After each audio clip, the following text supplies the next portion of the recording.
This is Think or Be Eaten. Going to do a series with Larry, the Contractor guy, who has spent quite some time just researching the whole Nazi movement.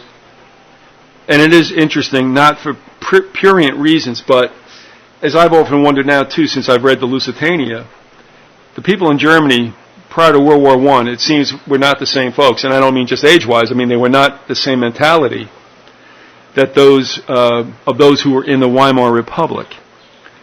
It's, to me, and I know to Larry, and we talked about this a lot on the side, what in the world ever got into those folks? And I'm doing ominous parallels, which I think might give a little underpinning to where the German mentality was at during the Weimar Republic days. But we're going to find more about that from Larry. And we're going to go through however long it takes. And that we have ominous parallels on the side, that's great, because that tries to explain it in another reason, but not to the depth that Larry has. And we're also going beyond into all the personages that were involved in the Reich.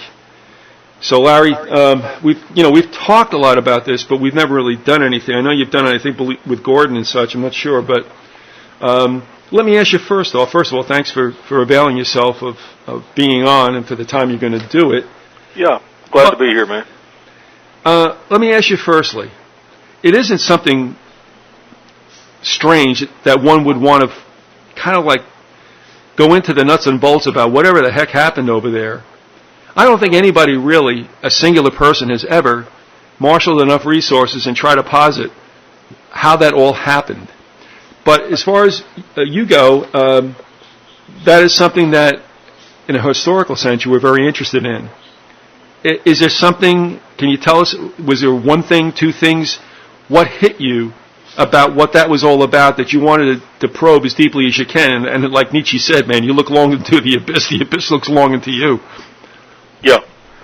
Well, I think one of the things that happened in my life that put me on this path was my relationship with my uncle. I had an uncle by marriage who was married to my father's oldest sister.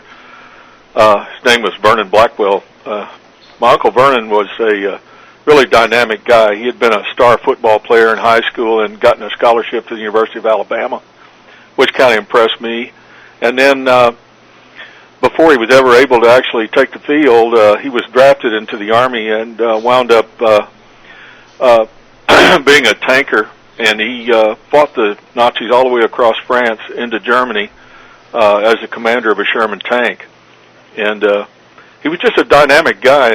And for some reason, he kind of took me into his confidence as a kid when I didn't see him very often because he lived in Alabama. But when we would visit, he would talk to me about, I was interested in the war, it was something that interested me. I wanted to know more about it. And there was a time when he sat down and talked to me and said, Larry, the average German soldier said we wanted to kill them simply because there was nothing else that we could do. It was kill or be killed. He said, but they were just ordinary people fighting for their country. Who do you mean by they? He was talking about the ordinary German soldiers. Okay. The people but what he was saying was that they had fought the Waffen-SS and they beat them. And he said that the Waffen-SS, who were hardcore Nazis, he said they were just plain evil.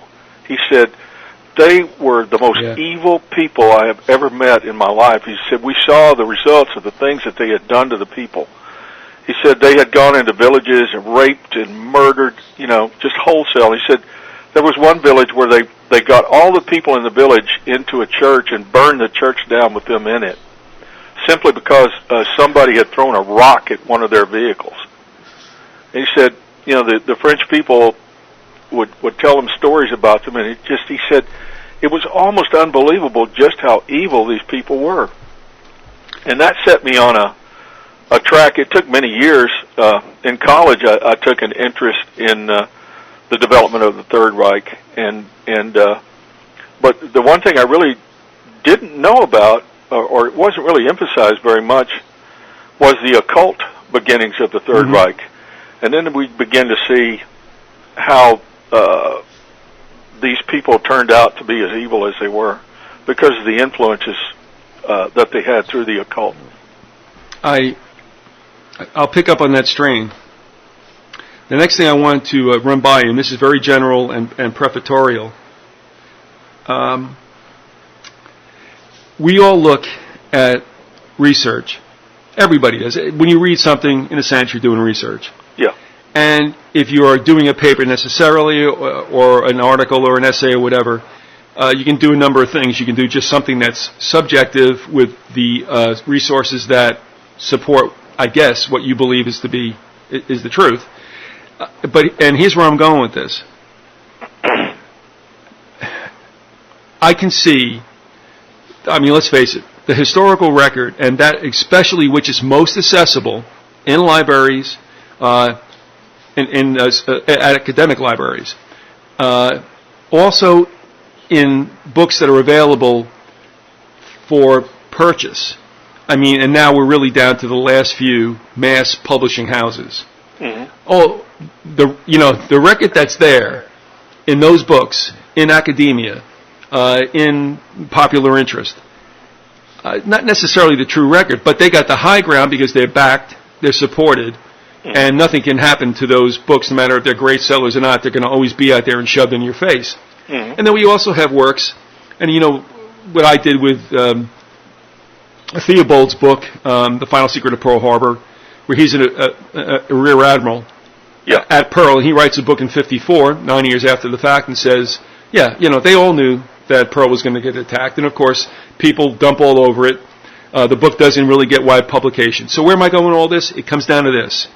When you really get down to the essence of everything, on two sides of a subject, where if I were to go back and forth with you or Phelps or somebody, you got your guys and I got my guys. But where do we find the truth? Is it somewhere in between? I don't know. But I would say this. Take in both, but then also use your brain. Think about the time if it's all possible. And look at actions and also common sense. I don't know, that may sound kind of general.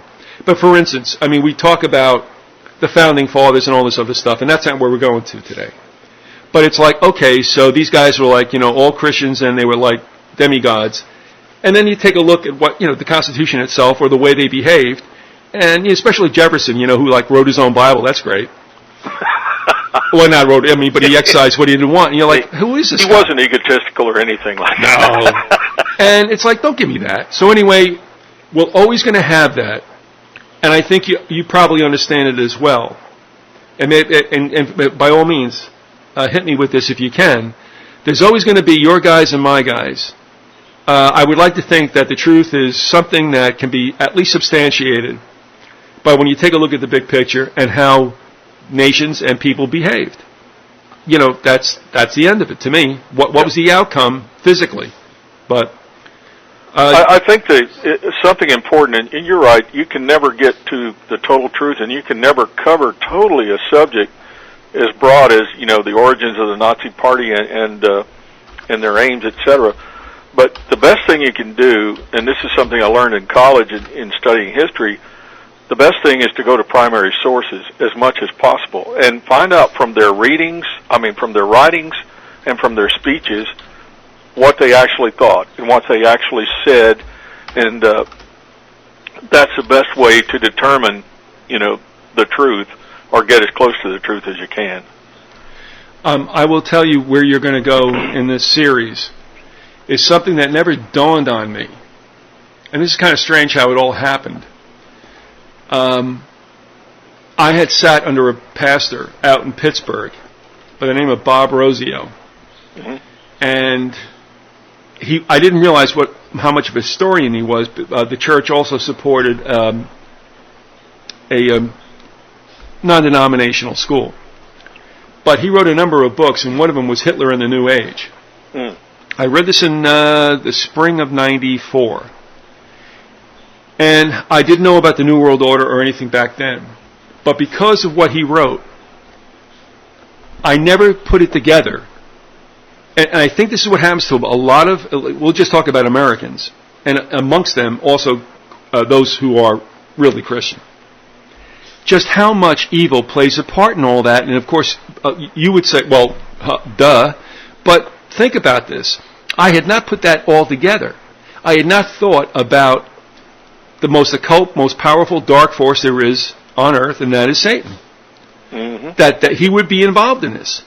Oh, very much so. Yeah, but understand leading that the pack, leading the charge. Yeah, but the thing is, how many Christians? It gets down to the point. It's like, does anybody here believe in Satan? I mean, you talk about Satanists, you talk about Satan rituals and satanic rituals, and you think it's all druggy hippies and all this other stuff. But when you really pin a Christian down, it's like, do you really believe that Satan's working right now? And I don't know that you would get. Man, he's working overtime right now to bring in his new world order, his world government. And I would even say, as far as my experience goes, that with every war that's gone on, the evil side of what's running this place gets a little bit more manifest. And I think probably, and I'm going to throw it to you to answer this, but if that is true, that the level of evilness and the investment by Satan in characters, the major principles in wars, gets to become more and more obvious to the point where it really wasn't all that hidden with the Nazis. What do you think? No, it really wasn't hidden. The Nazi Party was really the result of a great deal of occult influence. In fact, I'll read a passage from Hitler. It's quoted from one of his speeches, and it's quoted in a book, The Spear of Destiny by Traver Ravenscroft, who's an English writer. Creation is not yet completed. Man must pass through many further stages of metamorphosis. Post-Atlantean man is already in a state of degeneration and decline, barely able to survive. All creative forces will be concentrated in a new species. The two types of man, the old and the new, will evolve rapidly in different directions. One will disappear from the face of the earth, the other will flourish. This is the real motive behind the National Socialist movement. Well, what Hitler was trying to say there, what he was saying there, was that they were bringing about a new man, a new type of man, and a lot, or the majority of the Nazi ideology, as far as the racism that they perpetrated, was a result of occult secret societies and their works and their ideas. And in particular, his main influence, or the influence on the secret societies that influenced him, and he was a member of one of the most evil secret societies in Germany, and it's the Thule Society. At any rate, that society was based on the teachings of Madame Helena Petrovna Blavatsky, and I can read some of Madame Blavatsky's ideas about Lucifer. Strangely enough, we can go into the root races later, and her book, The Secret Doctrine. Madame Blavatsky says in The Secret Doctrine, Lucifer represents life, thought, progress, civilization, liberty, independence. Lucifer is the Logos, the serpent, the Savior. She also goes on to say, it is Satan who is the God of our planet and the only God. And she says, the celestial virgin, which thus becomes the mother of gods and devils at one and the same time, for she is the ever-loving, beneficent deity, but in antiquity and reality, Lucifer or Luciferius is the name. Lucifer is the divine and terrestrial light, the Holy Ghost and Satan at one and the same time. Well, let's face it, good old Madame Blavatsky was nothing more than a Satanist, a Luciferian in their terminology. And beginning in the mid-19th century, there was a great deal of Eastern mystical concepts and the concepts of the Western mystery schools and mystery religions that were kind of all jammed into a hodgepodge that Madame Blavatsky put into a book called The Secret Doctrine. I just quoted a few things there from it. I'll read to you from a book by Nicholas Goodrick Clark, who's a well-known English historian, about Madame Blavatsky and the cults. says, occultism has its basis in a religious way of thinking, the roots of which stretch back into antiquity and which may be described as a Western esoteric tradition. Its principal ingredients have been identified as Gnosticism, the Hermetic treatises on alchemy and magic, Neoplatonism, and the Kabbalah, all originating in the Eastern Mediterranean area during the first few centuries A.D. Germany boasted several renowned scholar magicians in the Renaissance and a number of secret societies devoted to Rosicrucianism. Theosophy and alchemy also flourished there from the 17th to the 19th century. Madame Blavatsky's first book, Isis Unveiled, was less an outline of her new religion than a rambling tirade against the rationalist and materialist culture of modern Western civilization. She drew upon a range of secondary sources treating of pagan mythology and mystery religions, Gnosticism, the Hermetica, and the arcane lore of the Renaissance scholars, the Rosicrucians, and other secret fraternities. W.E. Coleman has shown that her work comprised a sustained and frequent plagiarism of about 100 contemporary texts, chiefly relating to ancient and exotic religions, demonology, Freemasonry, and the case of spiritualism. Madame Blavatsky discerned the unique source of their inspiration, the occult lore of ancient Egypt.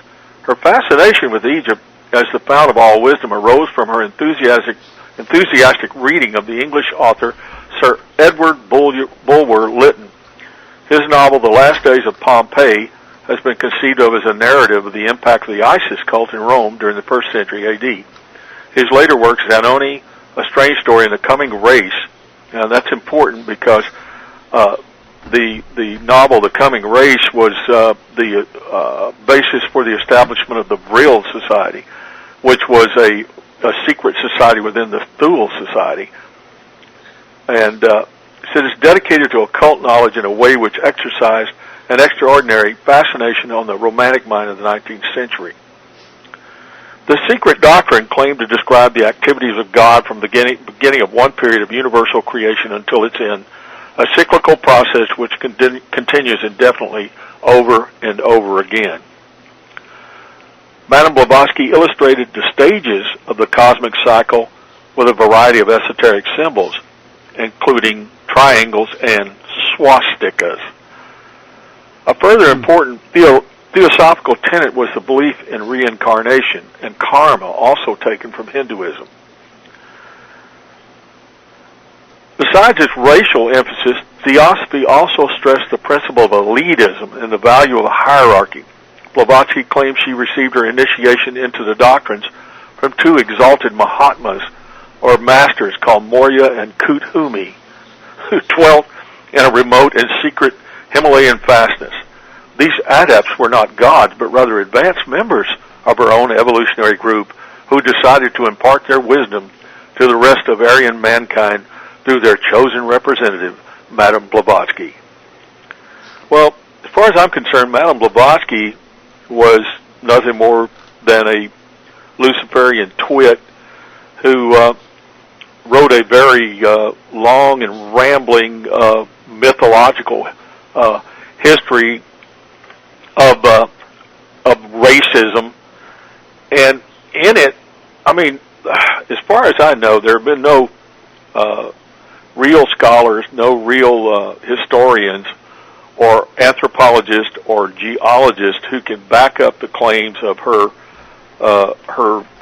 belief in these root races. I could read a little more of an account of what the theory of the root races were. It's from a book called Hitler's Racial Ideology by Jackson Spielvogel and David Redleys. In her esoteric work, especially The Secret Doctrine, originally published in 1888, Blavatsky emphasized the concept of races as paramount in the development of human history. According to Blavatsky, there are 7 root races of mankind, with each root race containing 7 subraces. The present root race is the 5th, the Aryan, and was preceded by a 4th or Atlantean race. The Aryans evolved from the 5th subrace of the Atlanteans. According to Blavatsky, and this is quote, the Aryan race was born and developed in the far north, though after the sinking of the continent of Atlantis, its tribes immigrated south into Asia. The Aryans, following a migratory pattern that went south and west from Asia, ultimately created the great Hindu, Persian, Greco-Roman, and later European cultures.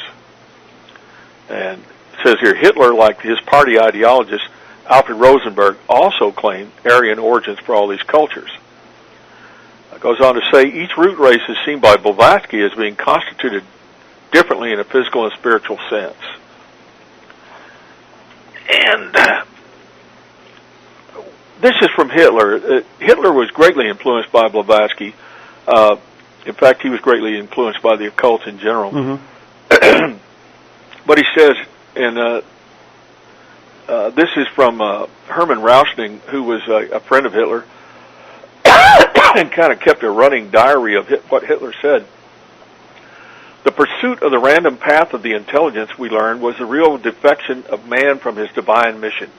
To have magic insight was apparently Hitler's idea of the goal of human progress. He himself felt that he already had the rudiments of this gift. He attributed his success and his future eminence to this. Excuse me. A savant of Munich had also written some curious stuff about the prehistoric world, about forms of perception and supernatural powers. There was the eye of the Cyclops, or median eye, the organ of magic perception of the infinite, now reduced to a rudimentary pineal gland.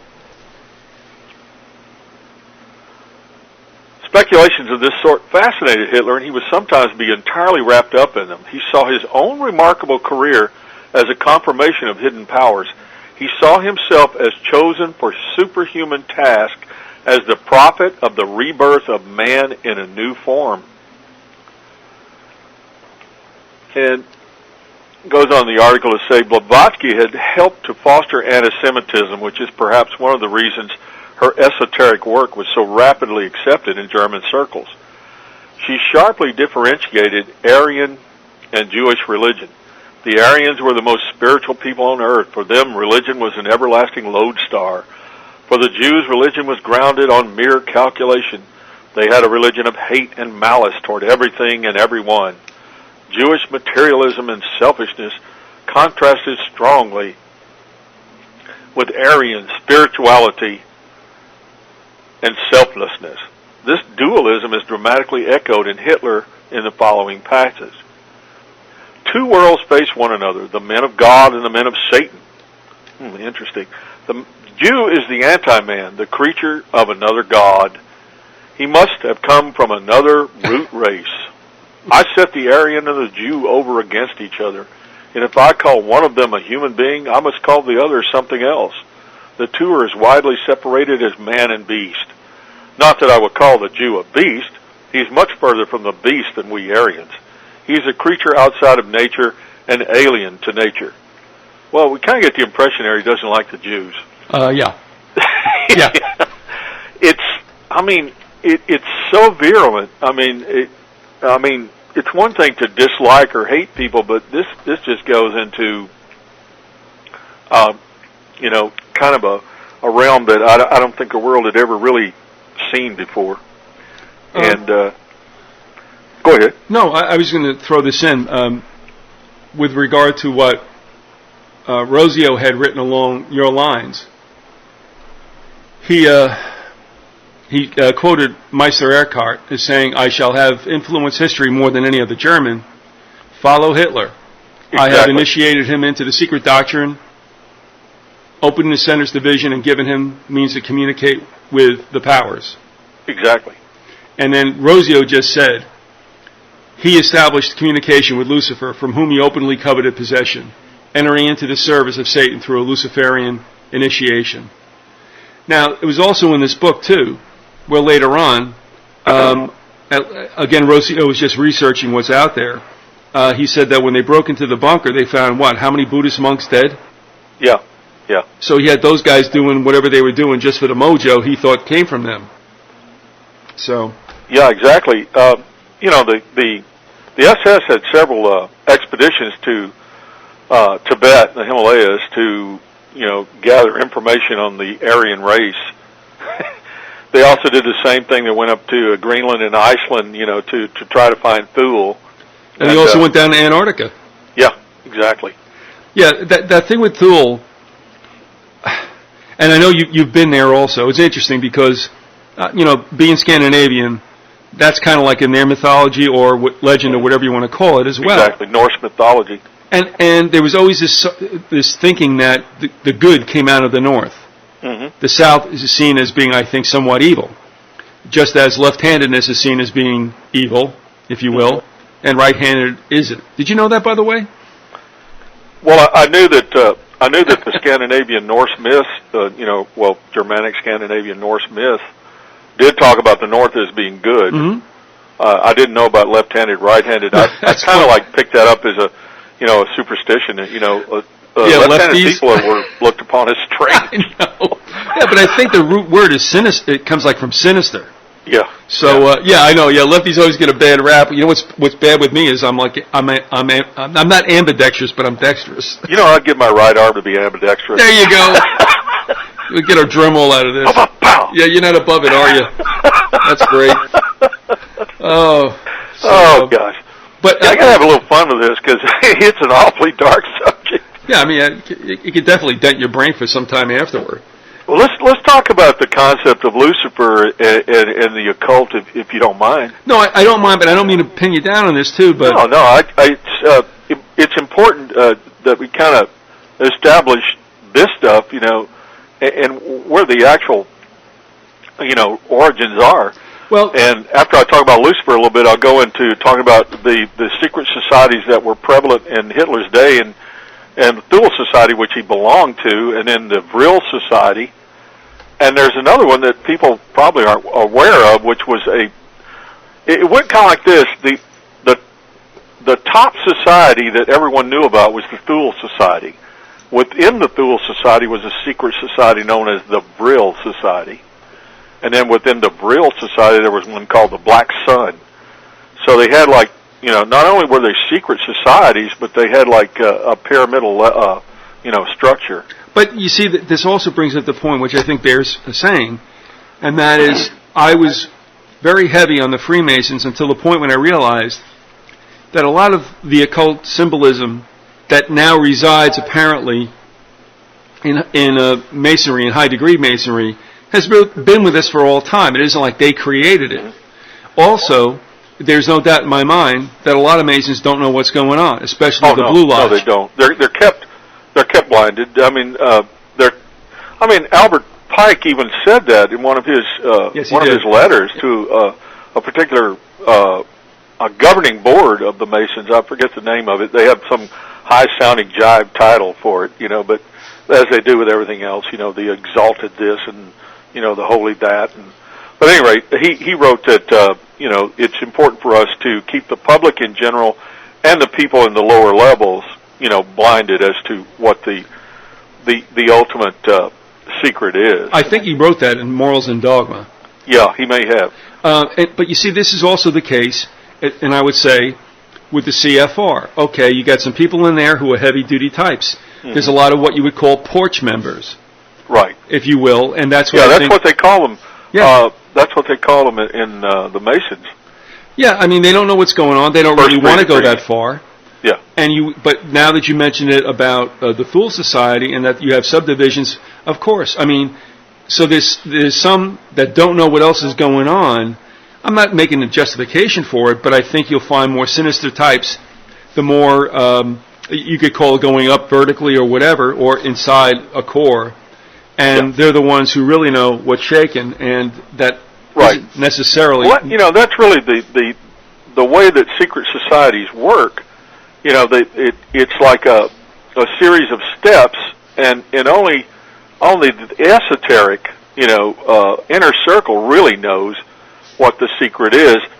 In fact, I was kind of writing down my impressions of the way secret societies work, and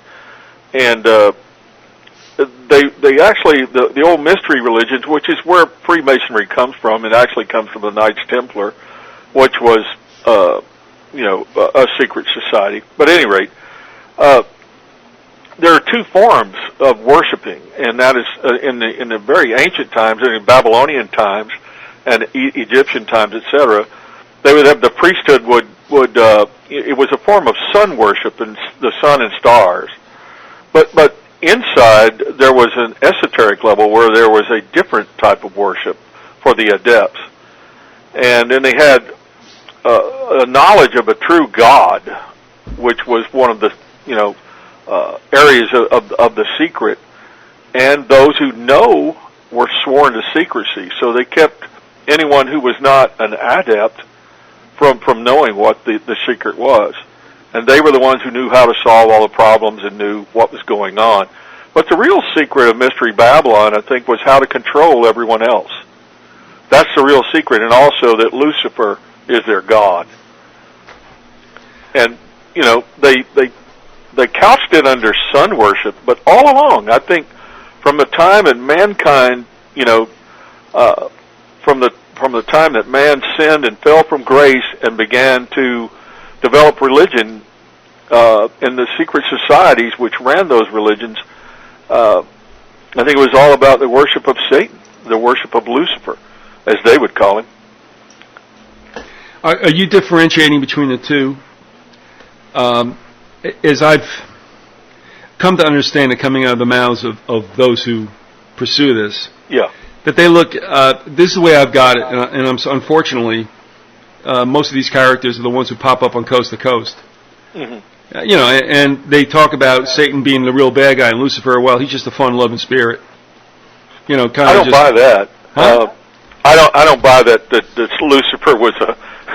No, but that's what a lot of them are pitching. Yeah. So well, they're Luciferians themselves, and there's always...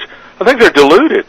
Really, it's like, they'll tell you, I've heard, a lot of the Masonic cover as well, Lucifer just represents the intellect, the higher being of, blah, blah, blah.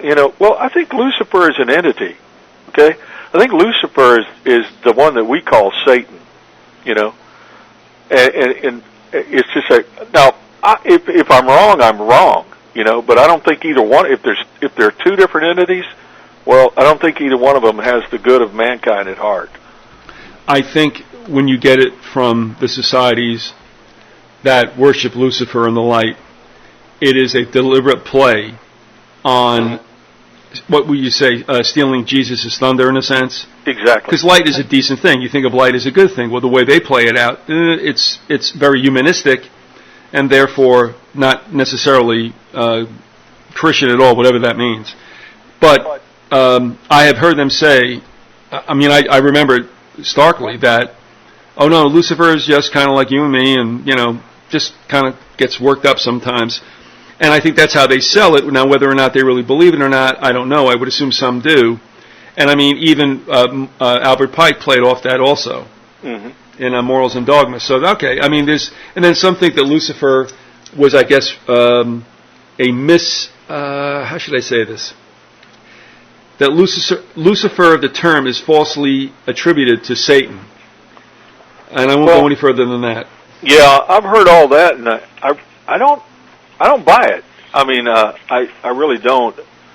All I know is that in the Bible, Lucifer is the devil. Okay. That's all I know, and I go by the Bible. I believe in the Bible. I'm not into anything mystic. In fact, I think that's a great mistake for people to get involved in mysticism. I know that there's nothing that's mystic about Christianity, and that's where people really go wrong. No, Jesus said in John 18:20, I just looked this one up real quickly, I spoke openly to the world. I ever taught in the synagogue and in the temple, whither the Jews always resort, and in secret I have said nothing. I think mysticism and all its hidden realities and hidden secrets and all that just don't belong, they don't belong in Christianity, and they're evil as far as I'm concerned, because they lead to the manipulation of others and to doing harm to others through manipulating them. Oh, I agree. There are some who believe it is strictly, how should we say this, an academic situation. I don't necessarily, and when I look at certain ghouls that are prominent in internet radio and everything, it's like I can do without the hidden knowledge. It's okay. I don't need the esoteric. I'm fine without it. That's all right. I can sort it with those types for a while, and I realize even though they might have been decent to me and vice versa, that actually in the end all you do is, and I made a mistake this way and give them credibility. So my point is, no, there's no consorting with dark and light together. And so I agree with you. It's like, yeah, you know what? I'll tell you what, fade that esoteric stuff. I'm okay with the Bible.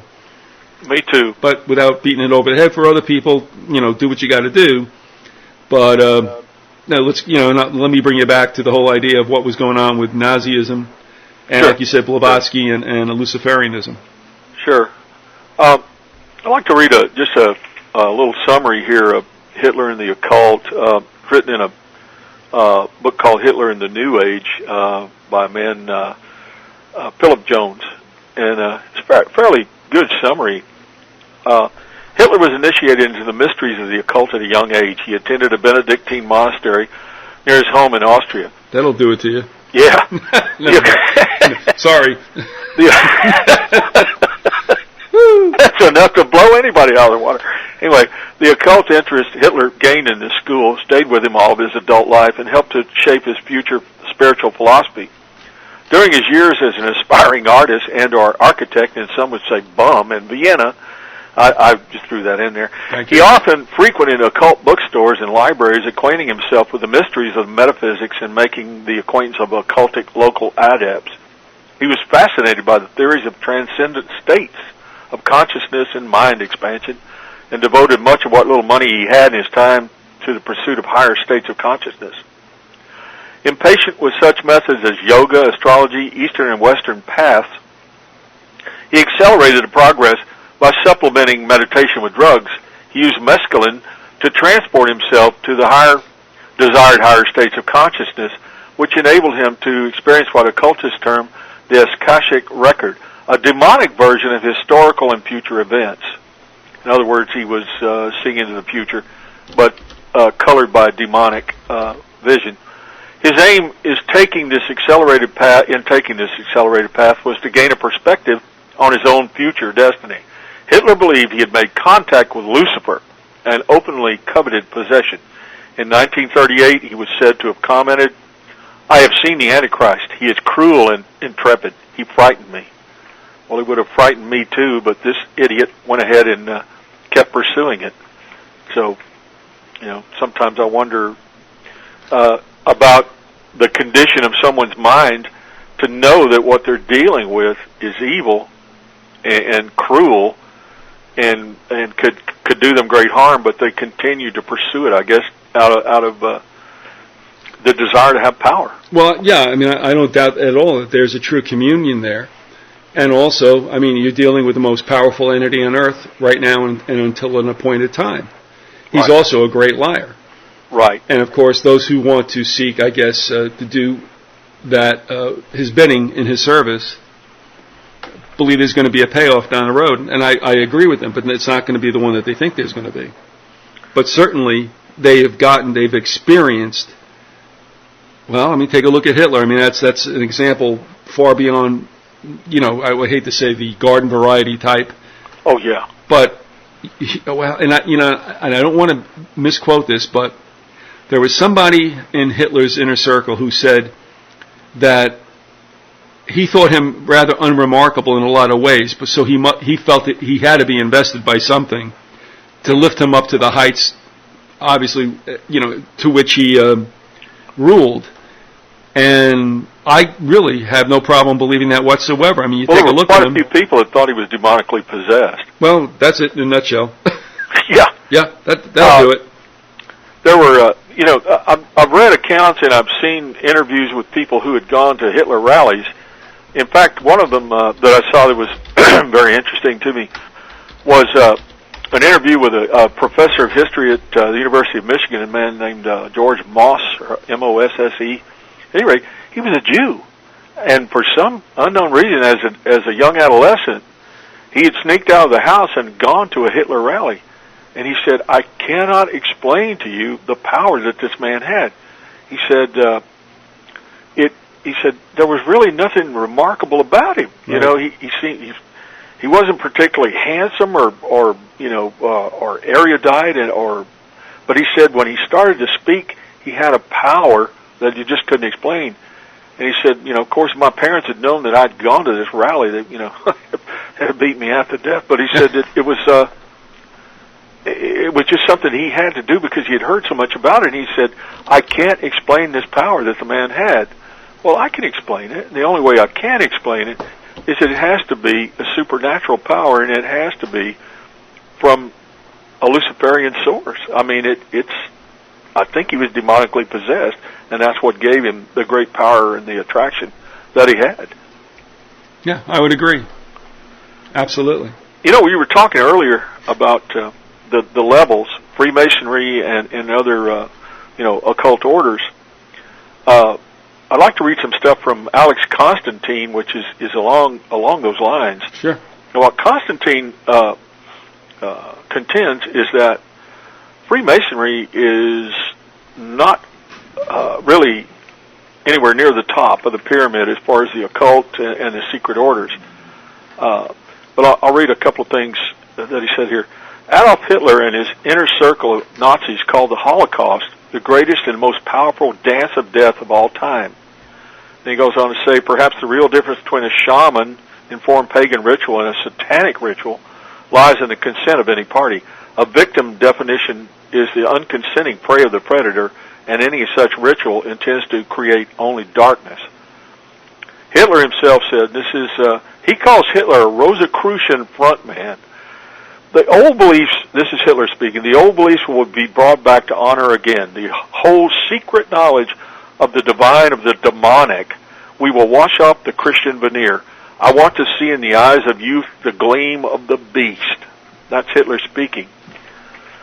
And Constantine talked quite a bit about the Rosicrucian order, and he talks about a book that was released in the early part of the 20th century called The Secret Doctrine of the Rosicrucians, which was written by a senior Rosicrucian himself.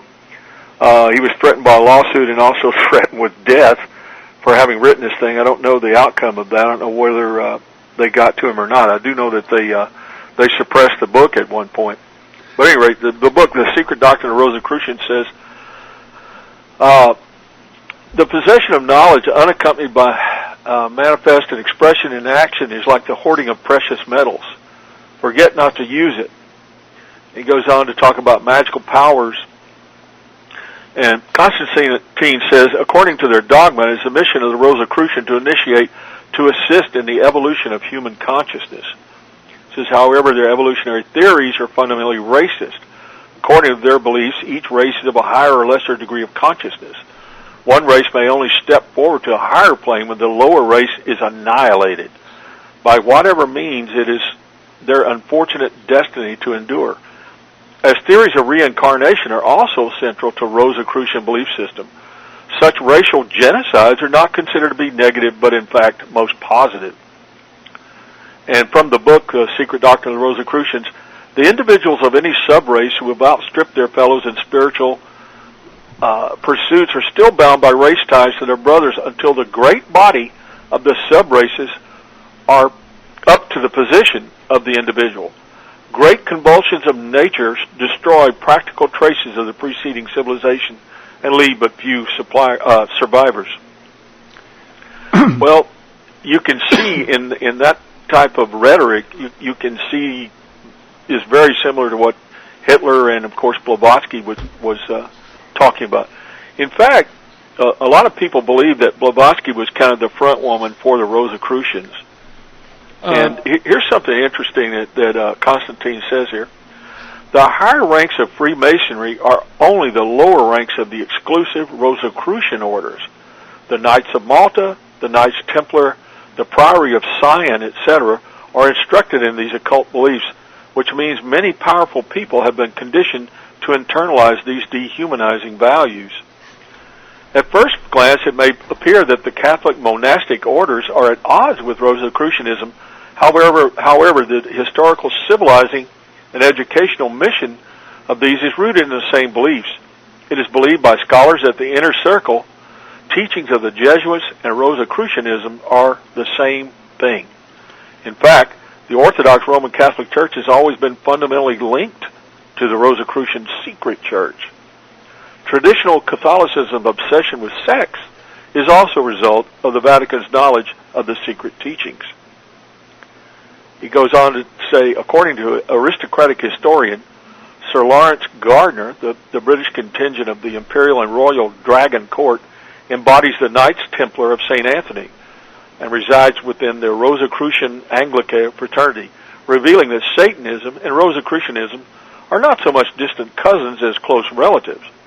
Perhaps this goes a long way to explaining why the Catholic Order of the Knights Templar worship an idol called Baphomet, a goat-headed and hoofed androgynous figure with female breasts, penis, and a pentagram on his forehead. The massively wealthy Knights, gold bullion was named for the Templar creator Godefroy de Bouillon, are widely credited with originating the capitalist banking system and the corporate model, and were eventually hounded by the Church's Inquisition, allegedly for infanticide, sodomy, and witchcraft, although their demise did save the Church and many princes of Europe from repaying great debt. However, many Templars relocated to England and Scotland, where their tradition continued with the formation of Freemasonry. That was a mouthful. Yeah, well, let me hit with a couple of things if I could. Sure. It was through a discussion with Liam, but we talked about stuff, and he said, and I started to get the idea. All right, remember how we talked about that there are porch members for everything? Yeah. Whether the CFR or whatever, there's some who just don't know what's going on the inside. And I'm not saying that's bad at all.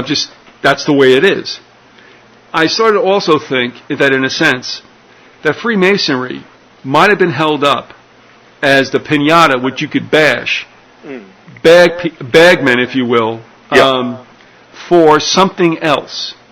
That, in a sense, they were, if you will, porch members of something much greater.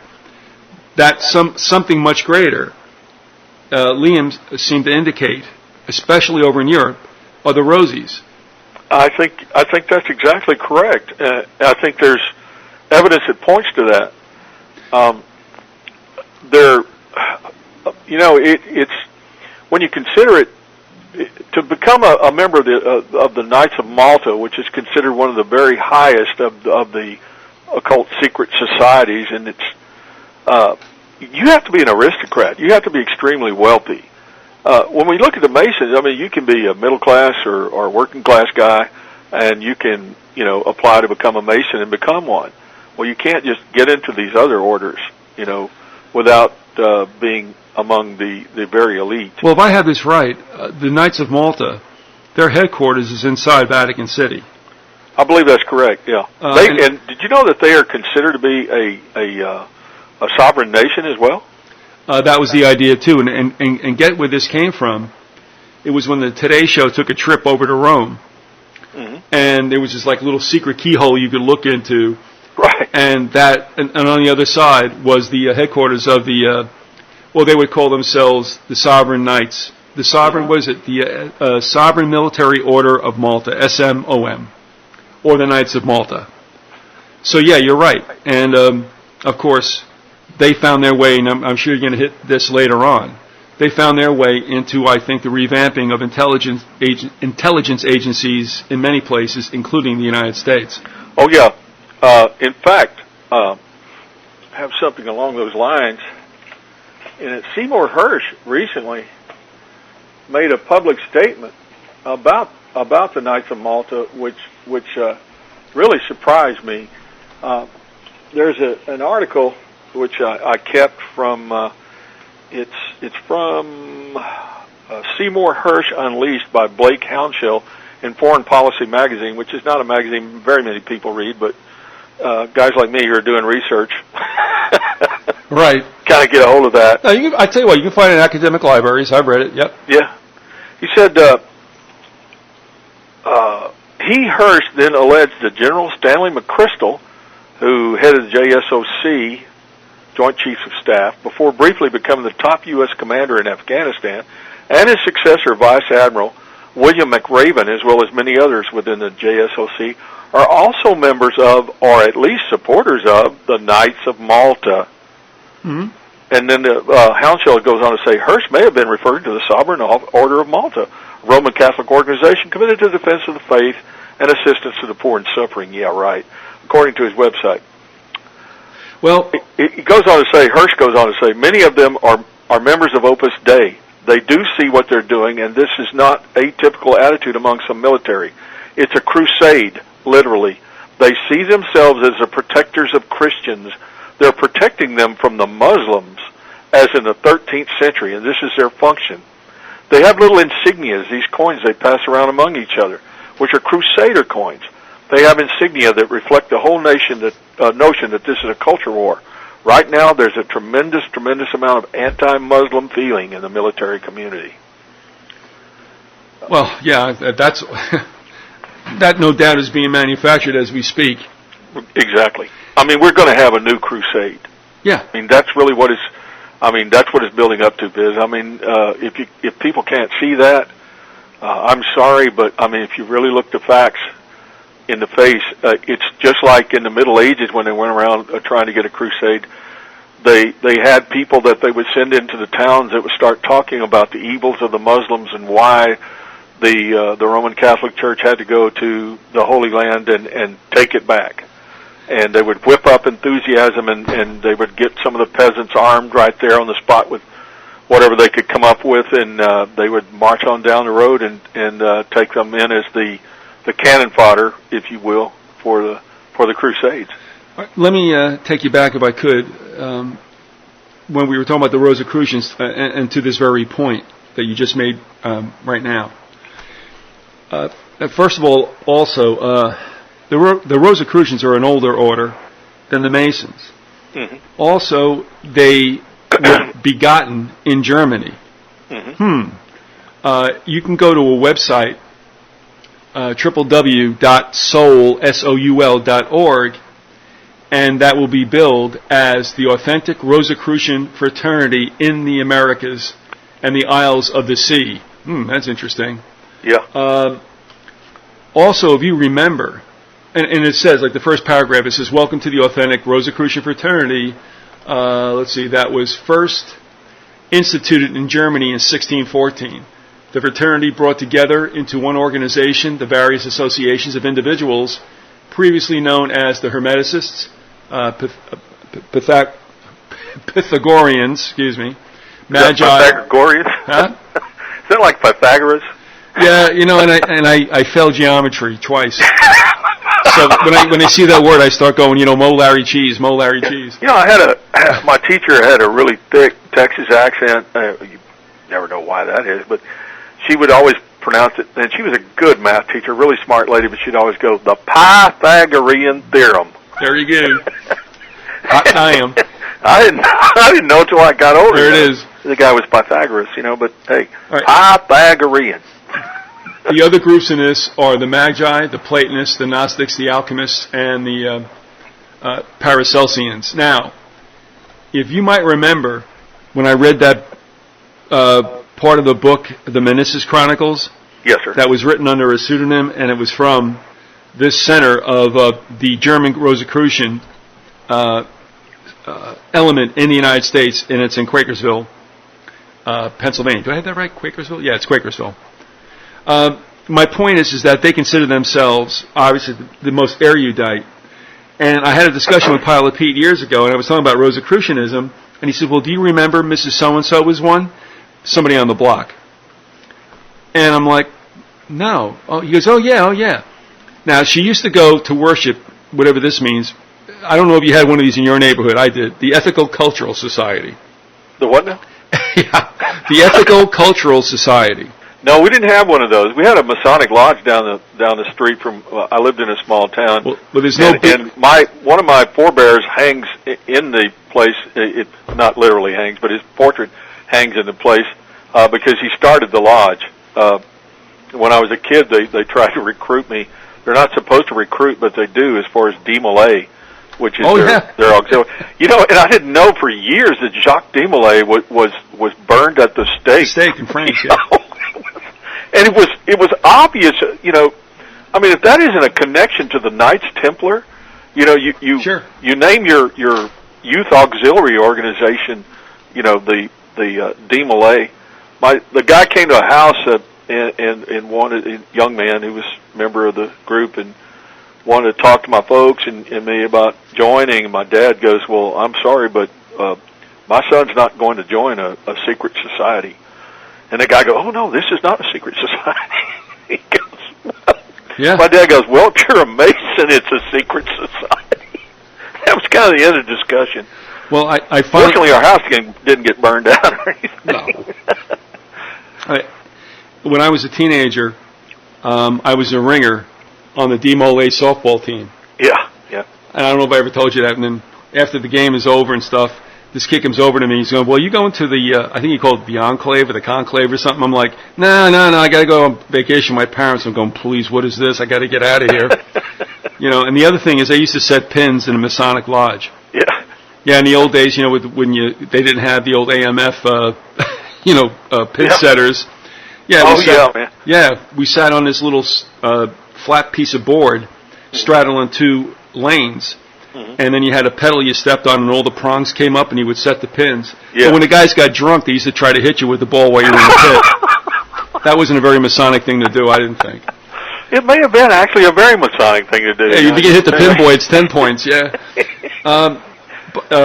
But going back to this whole thing with the Rosicrucians and everything, and that is, they consider themselves the true order that has morphed over here from Germany, where there's another center, I believe, that's somewhere out, I think, in San Jose, and they kind of they don't want to be known as that. Mm-hmm. But when I read the Ministers' Chronicles, in that, they posit a scenario about how the United States will be invaded, and I'm telling you, it is chillingly, I think, plausible. But do you also remember that I got those pages from the 38th Conclave or something like that, back in 1913? Mm-hmm. And I read them on air. I got them from Poker Face. Yeah. And in it talked about how when Mexico was brought back into North America or United States, that the all-seeing eye will be set upon the pyramid, and then the pyramid will be complete. Because they see Mexico as a Western Egypt. Yeah, I've read that in Rosicrucian literature,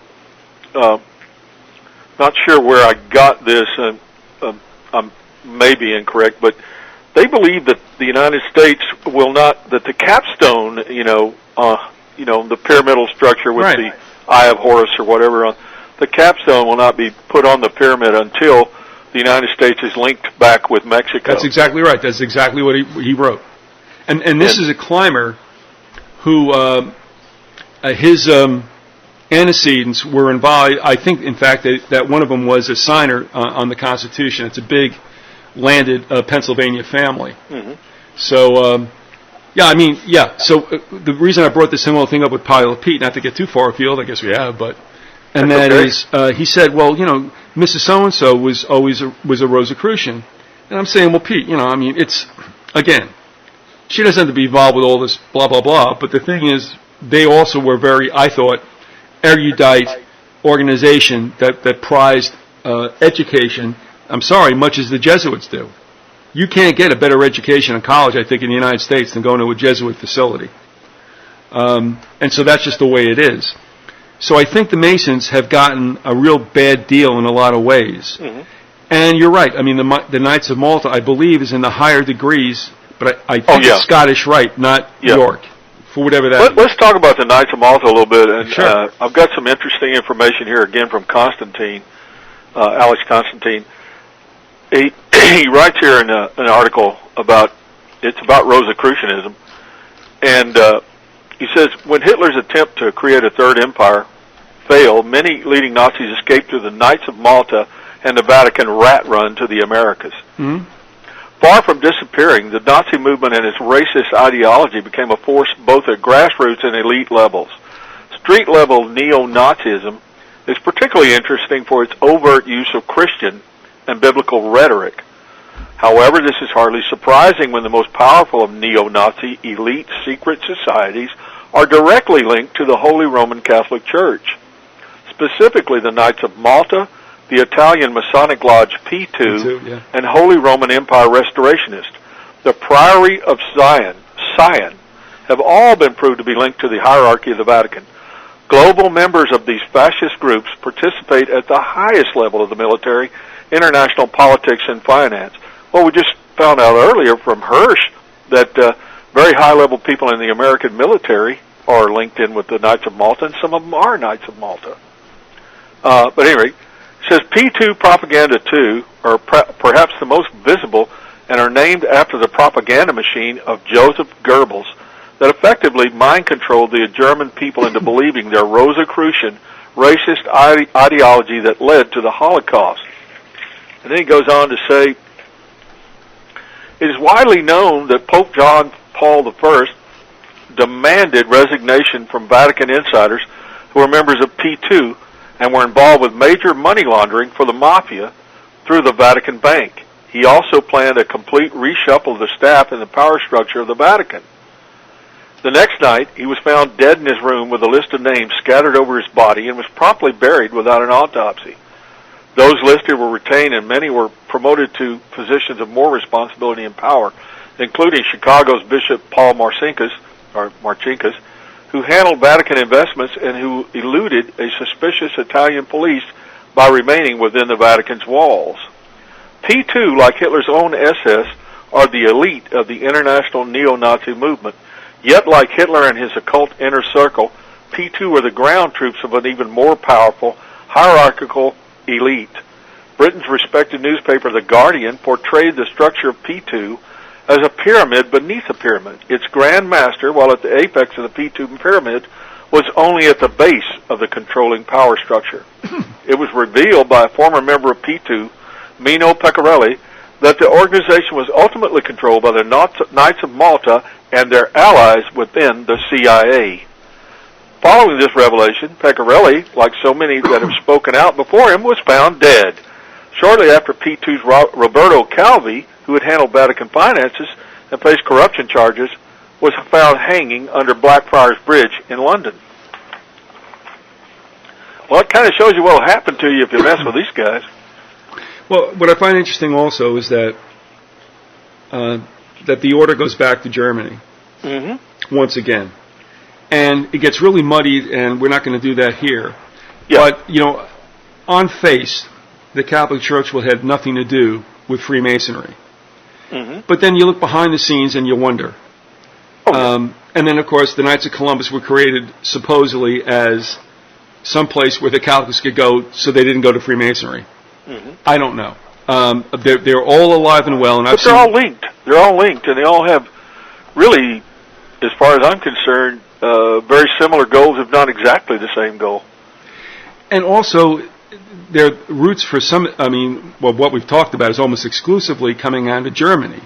Not a rap on the German people whatsoever, but it just seems to have been a hotbed more or less there. It really was, and when you consider the relationship with Germany to the Roman Catholic Church, which was the Roman Catholic Church in the First World War especially saw Germany as a military arm of the church. You know, the church wanted to punish France for its anti-clericalism, and of course they wanted to punish Britain for being a Protestant, nation. Yeah, but all right, can I stop you right there just for a second? Sure. Think about all we've talked about and what you come across and I've come across. That whole split, I think, was more cosmetic. Maybe so. Yeah, and real. I mean, because, okay, fine, Henry can't get divorced, so now we create the Anglican Church, and what is it? It's Catholicism. I mean, who are you kidding? You know what I mean? Yeah. So we call it Anglicanism? All right, great. Okay, that's a different religion, fine. But I don't really think it was, and you know yourself that the Vatican... Henry VIII just got pissed off because he couldn't marry the people he wanted to marry, and decided to create his own church. But if I were to say to you, I mean, in what city in Europe do you believe, based on what you come across, has the most direct connection to the Vatican? Most direct connection to the Vatican. Of all the cities in Europe, which one seems to be most tied to at the hip to the Vatican and Rome? You mean other than Rome? Yes. Say Yeah, London. really, I don't know how to answer that, Biz. Say London. Well, I was going to say London, and I thought, well, that's the answer to the quiz, but... No, no. I mean, what city did Calvi I wind up lost being? on Jeopardy, baby. All right, I have to form it in a question, right? What is London? Sorry. Hello. Sorry about that. I see what you're talking about, and in particular, the city of London, which is not Inside. Is not a governmental body. Well, they are The to bankers. themselves. Yeah, under themselves. Yeah. And it's funny because interesting how all these really powerful organizations have their own national sovereignty, isn't it? there you go. The Vatican, Exactly. the Knights of Malta, The City of London, inside London, the Vatican City inside Rome. Yeah. Yeah, I exactly. mean, this isn't a coincidence. This is the way You know, it's set up. the Italian police really wanted to try to go after the people in P2, but they were hampered at every turn by the Vatican. And the Vatican wins. You know, the Vatican just brushes aside the Italian police, and they do what they want to do. And another time, too, if you want to bring this to a close at this point, I don't know you want to, but I mean, as far as loose ends go, what I found interesting as well, we look at Germany as being a Protestant nation, but that was not the way it was. Obviously, before Protestantism hit, if you want to say it was through Luther out of Germany, everybody was Catholic. And Germany was Luther was a Catholic priest. How's that? Yeah. Luther was a Catholic priest. Right. And then again, he gets the rap, or whoever designed the Lutheran symbol to have the Rosicrucian involved. And now what's that about? Now you've seen that too, right? Oh, yeah, I have. I don't know. I mean, I think it's directly related. Believe me, I'm not trying to knock the Lutherans. Was married to a lady who was a Lutheran, but I've gone to their church services and didn't see anything out of ordinary. You know what I mean? But yeah, I do believe that all these things have connections at the top within secret meetings and secret societies. And again, I guess you could say the two most influential countries in Europe. I mean, let's face it. I mean, I'm not trying to. It has been Great Britain and Germany. Sure. Now, France got decimated. I mean, nothing against France, but I mean. Well, there's really when you get down to the history of the 20th century, there are really only four countries that really are the heavyweights, and that would be the United States, Great Britain, Germany, and Russia. Oh, you mean not Norway? Oh, damn. Or Texas either, dang it. Where are they in Europe? You're right. We're everywhere. But the thing is, we're nationwide. That's right, you are. You are nationwide. ZZ Top, that's right. Yeah, never mind. But you make a good point, too, because, again, not going all over the place, but these are the interesting things about history, and that is Russia. I mean, the Tsars had a little problem with the power base in Europe. Well, look at World War I. I mean, two cousins were fighting it out there to the death. You had the Kaiser and the Tsar, both of which come from Caesar. But the Kaiser and the Tsar were cousins. They were Queen Victoria's grandsons. But what's interesting also, and the thing that we'll try to get to if we can throughout this, to me, it's an underlying question. I don't know if that could be answered. But that is, you look at Germany, and it almost seems like it was punished. I understand what I'm saying. It almost seems like it was punished twice. Now, you could say, look at the Reich, and could you not understand why that wouldn't be punished? Absolutely. But not necessarily that of pre-World I Germany. But what I'm wondering is, and another thing is, if I'm correct, the Kaisers came from Austria. 3 of them. Does that mean? Can't remember how that works as far as the royal family. William or Wilhelm, however you want to do that, 1 and 2 were the last 2. Yeah. And I'll brush up on this later, but underneath, I believe William the First. I believe. I'm not sure. Yeah. Bismarck. All I know is that, it was basically the royal families, and this is nothing new. The royal families of Europe, especially at that time, were all interrelated. Yes. But literally. Here's where I'm going. Was the unification of Germany, I don't know, something that the Vatican did not want to have happen? I want to look in that because, again, couldn't say. I could just start running at the mouth about that, but I really couldn't say. I'd have to study it. No, and again, that's someplace what I'm looking at, because it seems to me that okay, World War II, nobody could really be sympathetic to the Reich. I mean, come on. Mm-hmm. The First World War, it's like, okay, what was Germany doing? They got unified. Maybe that was the problem. I don't know.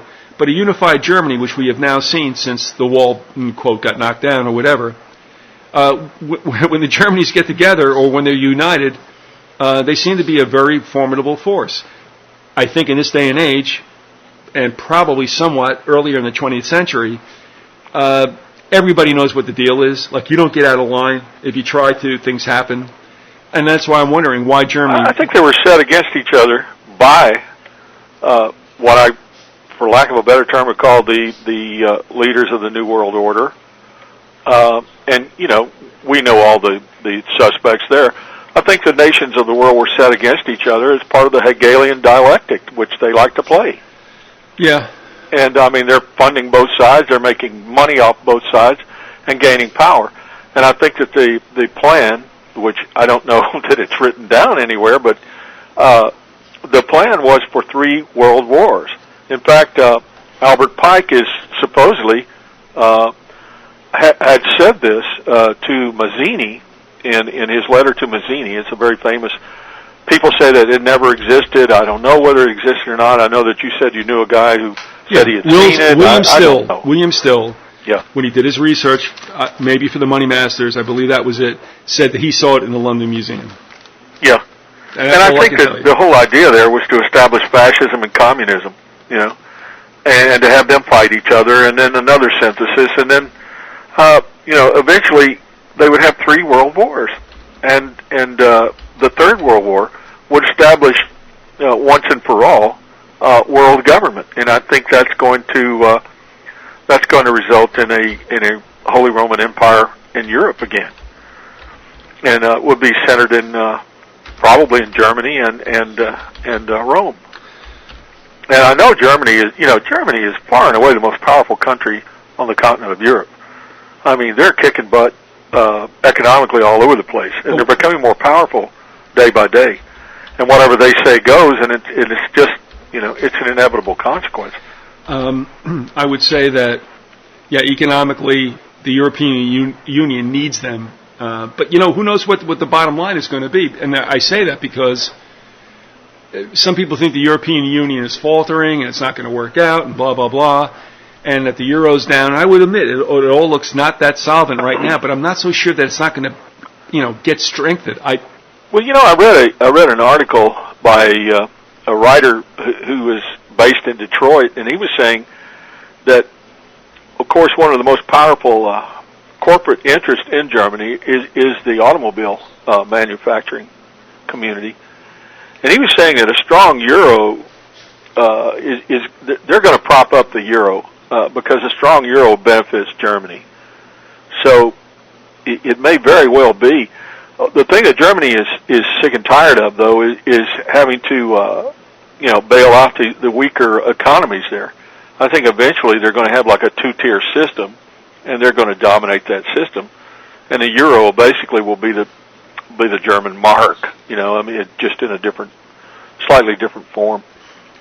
Yeah. And that's just me talking about economics, and I don't know a whole lot about economics, but I can figure it out that they need a strong euro to keep their economy strong. The thing is, it goes back to looking at Germany rather than England as some kind of center of whatever power was going on in the last century, for better or for worse. And obviously I think that Britain is very sly and has availed herself of other resources, including the United States, which, of course, got whistled in to fight two world wars on the European continent it had no business being involved in. Mm-hmm. I mean, everybody says, well, you know, Germany would do this, Germany would do that. Okay, fine, and I've said this time and time again. Why are Americans worried when the Germans didn't cross the channel? Well, you know, the Germans really never intended to cross the channel. Now, the Japanese may have intended, and I think they did intend to attack us. They attacked in Alaska. They didn't get very far. But I don't think the Germans ever intended to attack us because they had their own people, you know, members of their elite societies running this country. And in particular, or at least had tremendous influence in this country, in particular, it was the Skull and Bone Society at Yale and all the powerful people that came out of that. And I mean, they were, you know, Brown Brothers Harriman and Prescott Bush being the president of the Union Banking Corporation.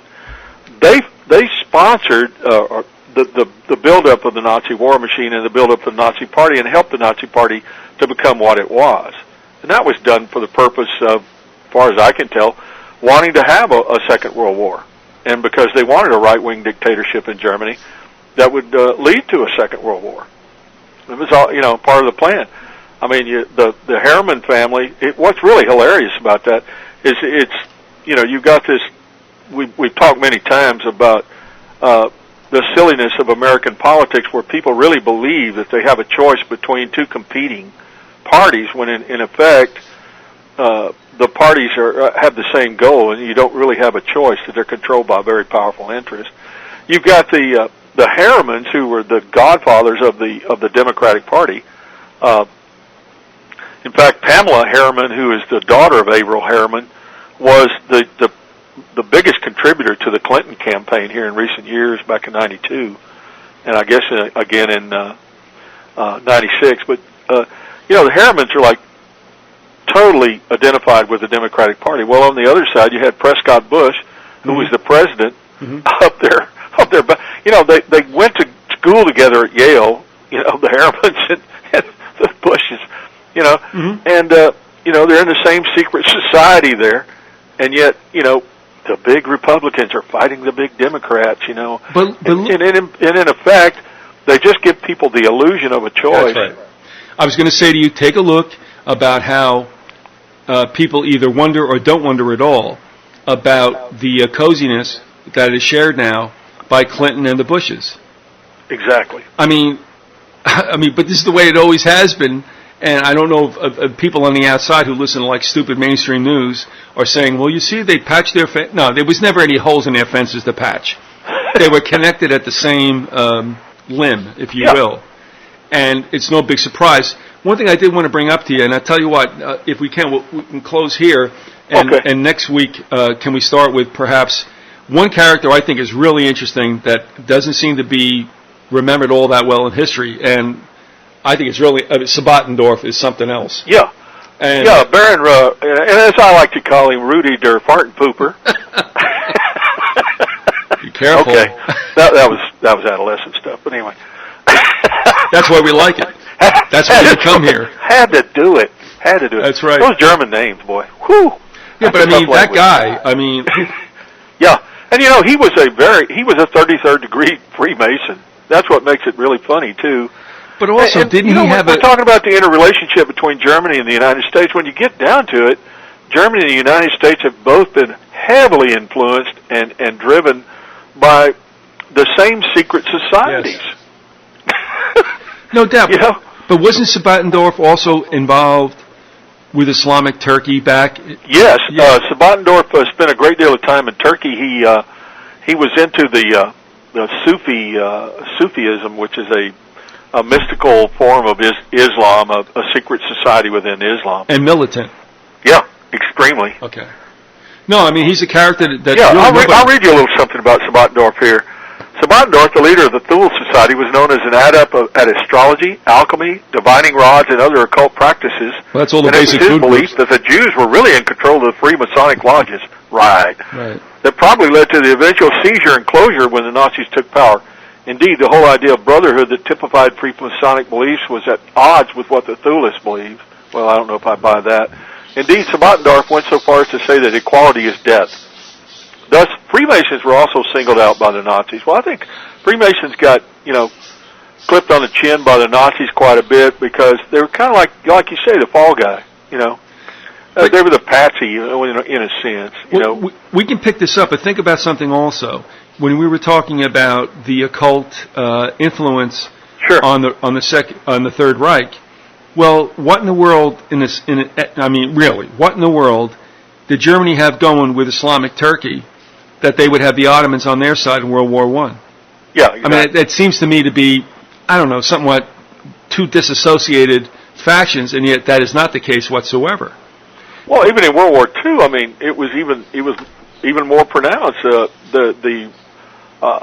the far right of the Islamic world, which is probably the majority of the Islamic world, was very much behind Hitler. In fact, in Egypt, they had a saying, in heaven Allah, and on earth Hitler. You know, the Grand Mufti of Jerusalem, who was the head cleric in Jerusalem, was a member of the SS, an honorary member of the SS. And in fact, there was a Waffen-SS unit which he was in control of from an administrative point of view. I don't think he fought with them, but there was an Islamic version of the SS. Yeah. And, you know, I tell you, for another time, I'll just raise people's rankles when I'll say this. Walter Beef has done some work in this area also. He's not the only one.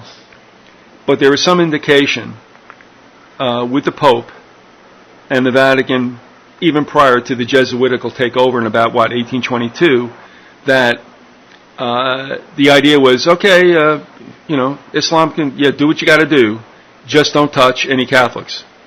That didn't say they couldn't beat up on Protestants and Jews, but as long as you leave the Catholics alone, that's fine. And there's a lot of symbolism, if you will, that is somewhat the same between what you see in Vatican City and what's held dear by Islam.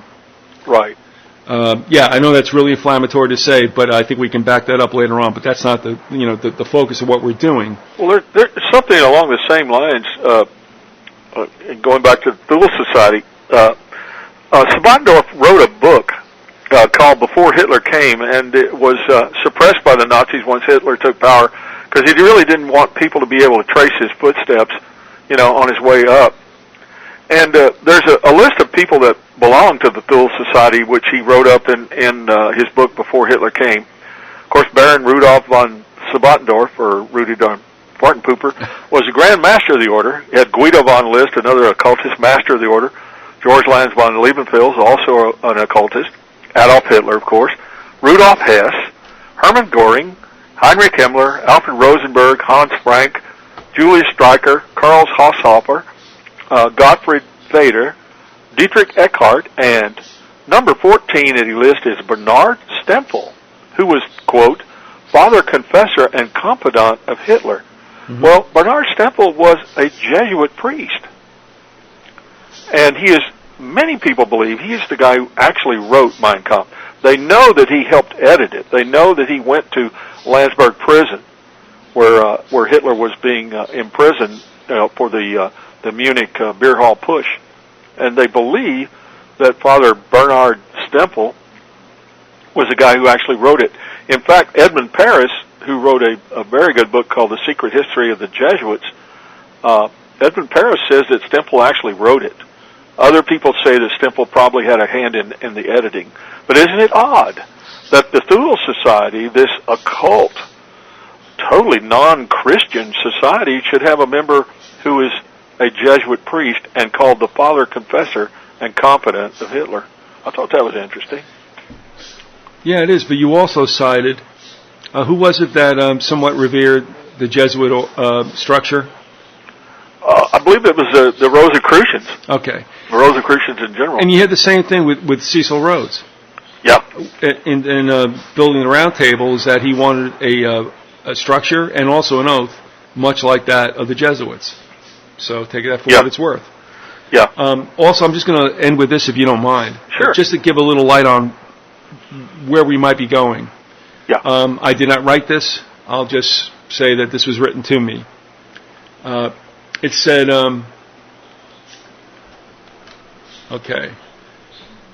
Bismarck fronted the Second Reich, a Protestant Reich. Are you okay with that? Yeah. Or are you neutral, or you just schools out, or what? Well, I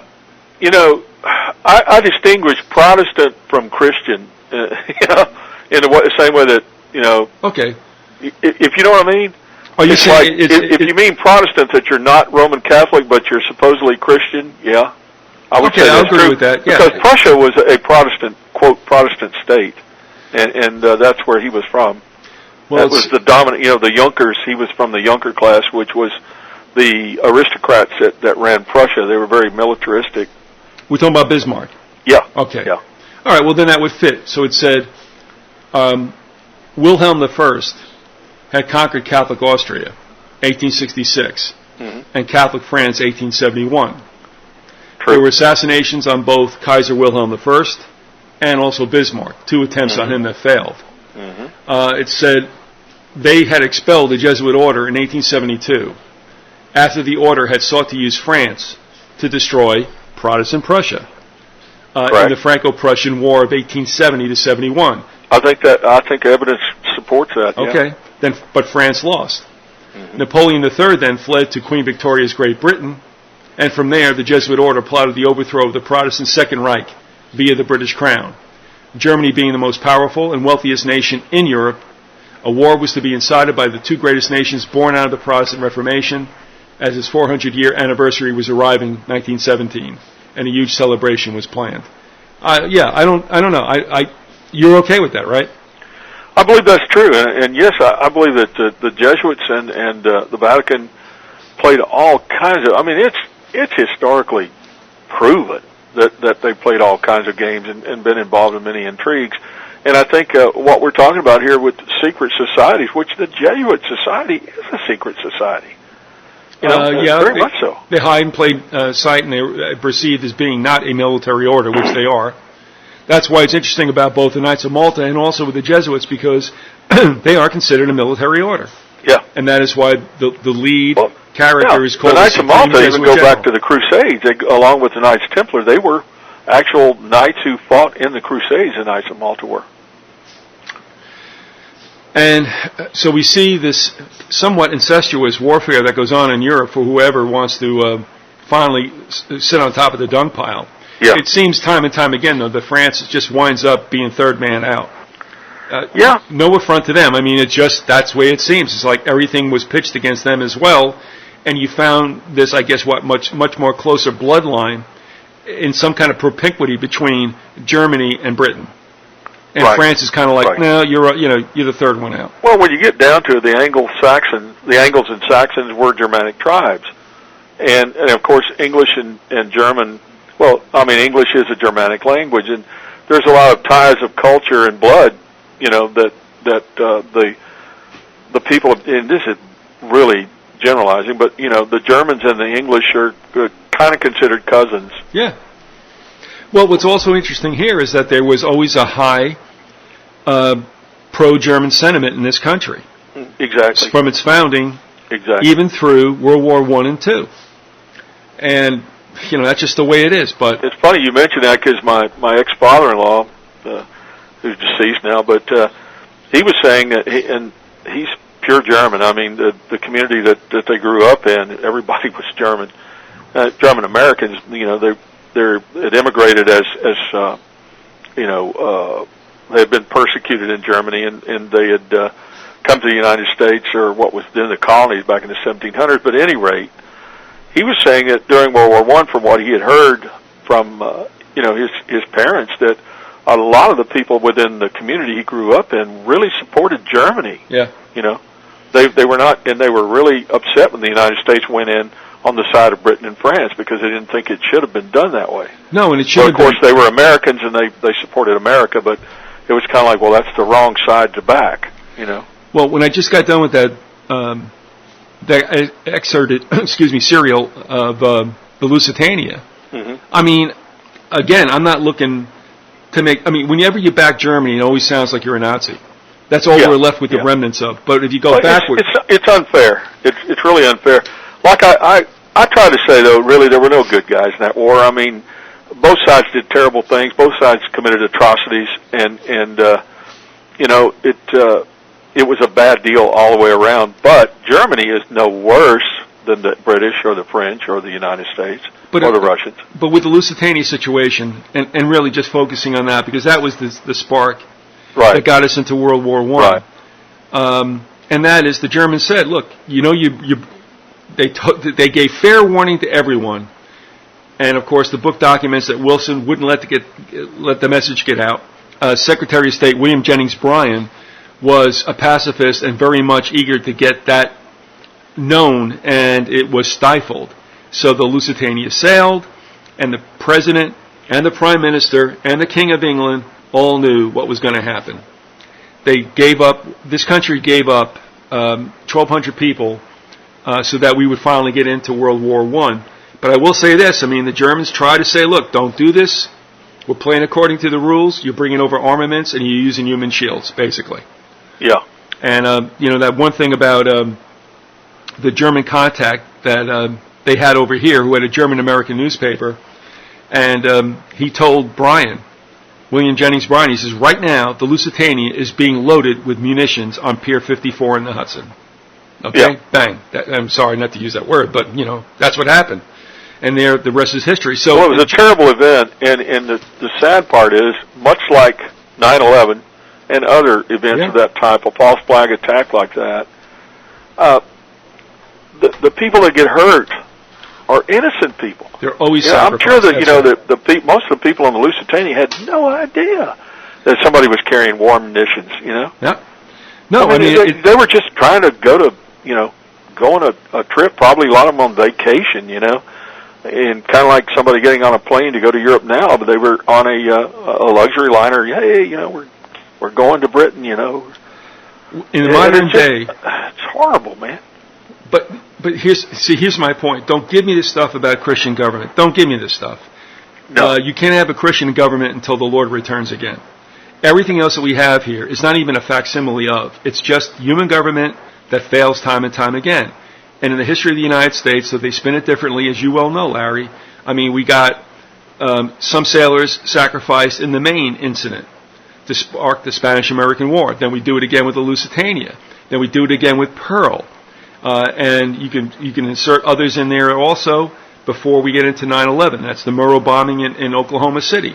Right. And the first bombing, the first attempt at bringing the towers down, I believe that was in February 94. Or 93, whatever it was. Yeah, I believe it was 94. Yeah, and I mean, time and time again, it's setting an incident up to obviously garner resentment toward an external force, not internal, and it works every time. And it's going to happen again. A classic example was the Nazis in the Reichstag fire. And they used the term terrorism. That's where, when you start looking at what happened with 9/11, you can see it's just taken out of the old Nazi playbook. It's just like a coach, putting together a successful play. That's what it was. The Reichstag fire and 9/11, there's so many parallels. Okay, the Reichstag fire was a false flag event. The Nazis did it themselves, burned down the Reichstag and blamed it on the communists and started yelling and screaming about terrorism, and the communists did it. And, all these signs pointed back to the Nazis themselves, but they successfully, were able to convince the German people that it was the communists. So they went around, rounded up all the communists, and they went ahead and got the socialists and the liberals and everybody else on the left, rounded them up, put them in the can, and then they enacted something very similar to the Patriot Act, which was called the Enabling Act, which essentially just shut down all of the civil rights of the German people. The right to freedom of speech, freedom of press, etc., freedom of communication, etc., and just basically established a police state. And here in America, that's really the same thing that was done with the Patriot Act. If you read that thing, it sets up a police state. Also, and the difference here is that in America, we do it our own way. We do it very slowly. Yeah, but and everybody in America, we've always been trained to think it can't happen here. We're Americans. Don't you understand? We're Americans. It cannot happen here. And people should look up the Internal Security Act or the McCarran Act, because that came after World War II. I would even agree that it was more draconian than the Patriot Act because it was more general and vague, and of course you can make that do anything you want to. So we have a history, especially in post-World War II, in lieu of having any really big bad enemies in world wars, we have other stuff that happens. Yeah, we had Korea, we understand that. We had Vietnam, we understand that. But there's always something going on in post-World War II that brings us closer and closer to obviously more ubiquitous state rule. And we see that now in transportation, all to keep us safe. And it's the same old scam run time and time again, and it's not over yet. So, All right, listen, Larry, if we can, we'll pick up with some of the other principles in this whole I'd like scenario. to talk about Sabatendorf and the Thule Society and the Brill Society and the Black Sun. And going from there, and also then we could begin to talk about the Skull and Bone Society and how all these secret societies were involved and they were not all in Germany. That's something Americans just don't get, is that so much of what happened with the Third Reich came from the good old U.S. of A. and not from the common, ordinary citizen, but from people who are very rich and powerful people within secret societies.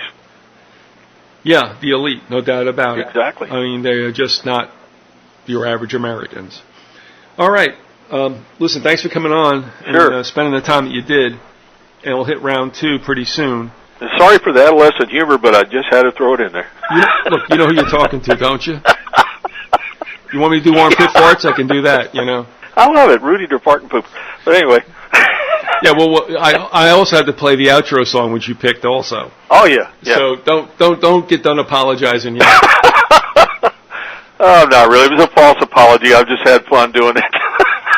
Well, at least you admitted it. Okay. I just wanted, for those out in the audience who are more sophisticated than us, it might not have gone over very well, but I'm sorry. Well, they're all more sophisticated than us. That's why we do this. That's probably true. Oh, damn. Yeah, it doesn't make them right, though. Anyway. No, it doesn't. I'll see you next week. All right, take it easy, man.